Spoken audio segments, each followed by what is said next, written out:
Finally అందరినీ ఇప్పుడు కలుస్తున్నాను. గట్టిగా మాట్లాడుతున్నా. Okay, finally I'm so happy. నేను అందరినీ ప్రెస్ని కలుస్తున్నా అండ్ ఇవాళ మూవీ కూడా చూసి వచ్చాను. అసలు ఎక్స్పెక్ట్ చేయలేదు ఆ కైండ్ ఆఫ్ రెస్పాన్స్ వస్తుంది అని నేను కనిపించినప్పుడల్లా. డైరెక్టర్ గారు నరేషన్లో చెప్పినప్పుడు ఎంత వాల్యూ ఉండిందో అదే కైండ్ ఆఫ్ రీకాల్ వాల్యూ ఉండింది నా క్యారెక్టర్కి ఆల్ త్రూ అవుట్ సెకండ్ హాఫ్లో కూడా. I'm really very happy for the success. another hit movie for me, so really blessed. And thank you Kalyan garu and also my producer Harika garu and Vamsi garu for this amazing movie. And మీరు అందరూ కూడా చూస్తారని నేను expect చేస్తున్నాను.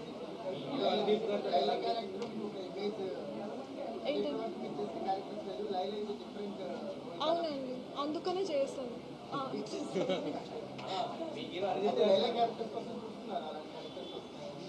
అంటే స్టోరీలో importance ఉంది కదండి క్యారెక్టర్కి.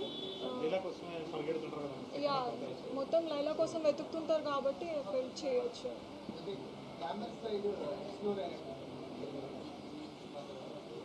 బాగుంది కదా.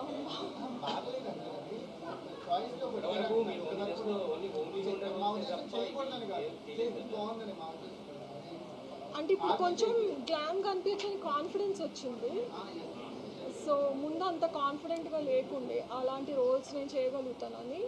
అండ్ ఇలాంటి ప్రొడక్షన్ హౌసెస్ బ్యాంకింగ్ ఉన్నప్పుడు అది వల్గర్ కాకుండా చాలా క్లాసీగా చూపిస్తారు అన్న నమ్మకంతో. నాకు అది చాలా షాకింగ్గా ఉంది. నేను ఎక్స్పెక్ట్ చేయలేదు నేను ఆయనతో చేస్తానని. బట్ ఆ సీన్ చూసారా, ఎలా అనిపించింది సార్?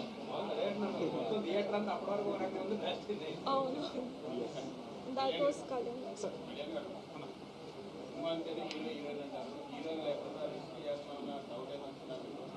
లేదమ్మా, అంటే ఇదంతా బాయ్స్ ఫిల్మ్.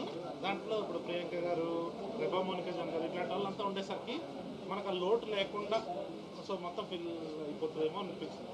ఫస్ట్ నుంచి ఆ కాన్ఫిడెన్స్ ఉంటుంది. పాటలు కూడా అంత బాగా రీచ్ అయ్యాయి.